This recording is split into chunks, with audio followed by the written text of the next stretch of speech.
সরকারের পক্ষ থেকে দাবি না মানলে প্রধান উপদেষ্টা ডক্টর মোহাম্মদ ইউনূসের বাসভবন যমুনা ঘেরাওয়ের হুঁশিয়ারি দিয়েছেন ক্ষতিগ্রস্ত এবং সাবেক বিডিআরের সদস্য। দর্শক, আপনাদেরকে এই মুহূর্তে সরাসরি সংযুক্ত করেছি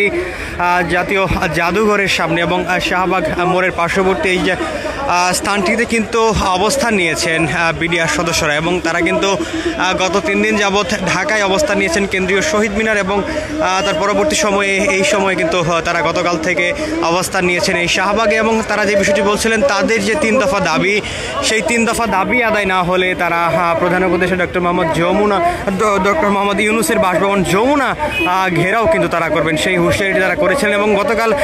যমুনা ঘেরাওয়ের উদ্দেশ্যে কিন্তু তারা এসেছিলেন এবং লং মার্চ নিয়ে কিন্তু কেন্দ্রীয় শহীদ মিনার থেকে গতকাল দুপুরে তারা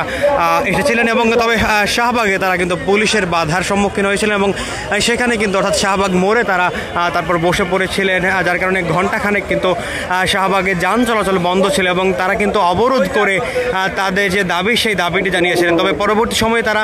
জনদুর্ভোগ যেন সৃষ্টি না হয়, ভোগান্তি সৃষ্টি না হয় সেই বিষয়টি লক্ষ্য রেখে তারা সেই অবরোধটি তারা ছেড়ে দিয়েছিলেন এবং তারা কিন্তু বলছিলেন তাদের সে যে দাবিটি, সেই দাবি যতক্ষণ না পর্যন্ত আদায় হচ্ছে ততক্ষণ পর্যন্ত কিন্তু তারা এই অবস্থান কর্মসূচি চালিয়ে যাবেন এবং আরও একটি বিষয় তারা কিন্তু বলছিলেন যতক্ষণ না পর্যন্ত তার দাবি আদায় হচ্ছে ততক্ষণ পর্যন্ত কিন্তু এই অবস্থান অর্থাৎ তারা কিন্তু রাজপথে থাকবেন, এই বিষয়টি তারা বলছিলেন। একই সাথে তারা বলছিলেন তাদের যে একটি প্রতিনিধি দল সচিবালয়ের উদ্দেশ্যে কিছুক্ষণ আগে গিয়েছে, সেখান থেকে তাদেরকে জানানো হয়েছে স্বরাষ্ট্র উপদেষ্টা তাদের সাথে সাক্ষাৎ করেন। এই বিষয়টি কিন্তু কয়েকজন আন্দোলনকারী কিছুক্ষণ আগে জানিয়েছিলেন কিছুক্ষণ আগে এবং তারা বলছিলেন এই মুহূর্তে সেই প্রতিনিধি দলটি কিন্তু শাহবাগ থানায় অবস্থান করছেন এবং তারা শাহবাগ থানার মাধ্যমে অন্তর্বর্তীকালীন সরকারের প্রশাসনের সাথে যোগাযোগের চেষ্টা করছিলেন কিন্তু বলে জানিয়েছেন বেশ কয়েকজন আন্দোলনকারী। দর্শক, আপনাদের যদি জানিয়ে রাখি মূলত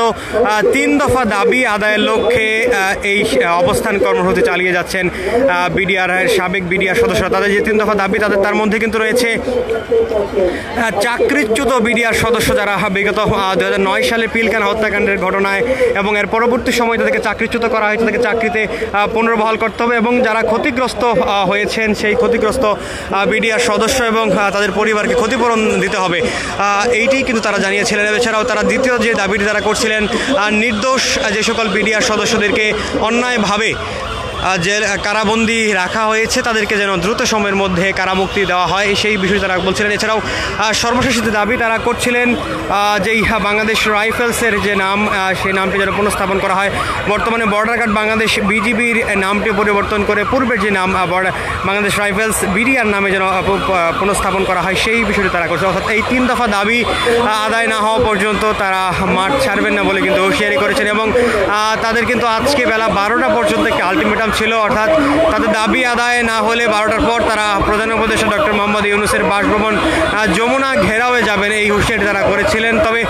12টার দিকে তাদের একটি প্রতিনিধি দল সচিবালয়ের উদ্দেশ্যে গিয়েছেন বলে তারা কিন্তু আরও কিছুটা সময় সেই আলটিমেটামের মেয়াদ কিন্তু বাড়িয়ে নিয়েছেন এবং এই মুহূর্তে অর্থাৎ বেলা 2:30টা নাগাদ কিন্তু তারা অবস্থান করছেন জাতীয় জাদুঘরের সামনে, শাহবাগে জাতীয় জাদুঘরের সামনে এবং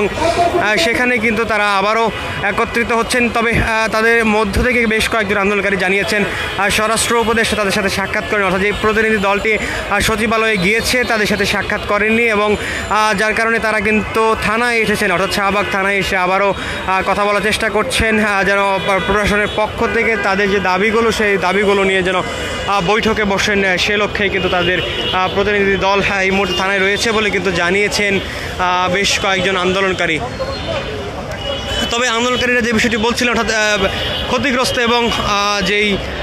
চাকরিচ্যুত বিডিআর সদস্যরা রয়েছেন তারা যে বিষয়টি বলছিলেন তাদের দাবি আজকে আদায় না হলে তারা কিন্তু প্রধান উপদেষ্টা ডক্টর মোহাম্মদ ইউনূসের বাসভবন যমুনার ঘেরাওয়ের উদ্দেশ্যে যাবেন এবং সেটি কিন্তু শাহবাগ অতিক্রম করে কিছুক্ষণের মধ্যেই তারা এগিয়ে যাবেন বলে কিন্তু জানিয়েছেন যদি দাবিটি আদায় না হয়। আপনারা জানেন, মিডিয়া সব জানে, সব দেখছেন, আপনারা সবই বুঝেন। হ্যাঁ, আমাদেরকে একটা মানে করে রাখছে, এর ভিতরে রাখছে যাতে আমরা কোনো কিছু করতে না পারি, মানে আমাদের একটা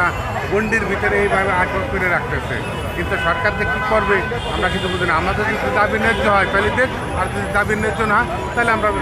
আমাদের না করে দেখ। ধন্যবাদ। দর্শক শুনছিলাম একজন আন্দোলনকারী তিনি যেমনটি বলছিলেন সরকারের পক্ষ থেকে তাদেরকে বারবার ঘোরানো হচ্ছে, তবে যে বিষয়ে তারা বলছিলেন যদি দাবি মেনে নেওয়া হয় তাহলে সেটি যেন জানিয়ে দেওয়া হোক এবং যদি মেনে না নেওয়া হয় সেই বিষয়টি যেন জানানো হোক, সেই বিষয়টি কিন্তু বলছিলেন আন্দোলনকারী। এবং এই মুহূর্তে তারা কিন্তু তাদের পরবর্তী কর্মসূচি নিয়ে সিদ্ধান্তের নিচ্ছিলেন, অর্থাৎ যারা আন্দোলনকারী রয়েছেন ক্ষতিগ্রস্ত বিডিআর সদস্য এবং যে সকল চাকরিচ্যুত হয়েছিলেন বিডিআর সদস্য তারা কিন্তু এই মুহূর্তে জাতীয় জাদুঘরের সামনে অবস্থান নিয়ে তাদের পরবর্তী কর্মসূচি নিয়ে সিদ্ধান্ত নিচ্ছিলেন।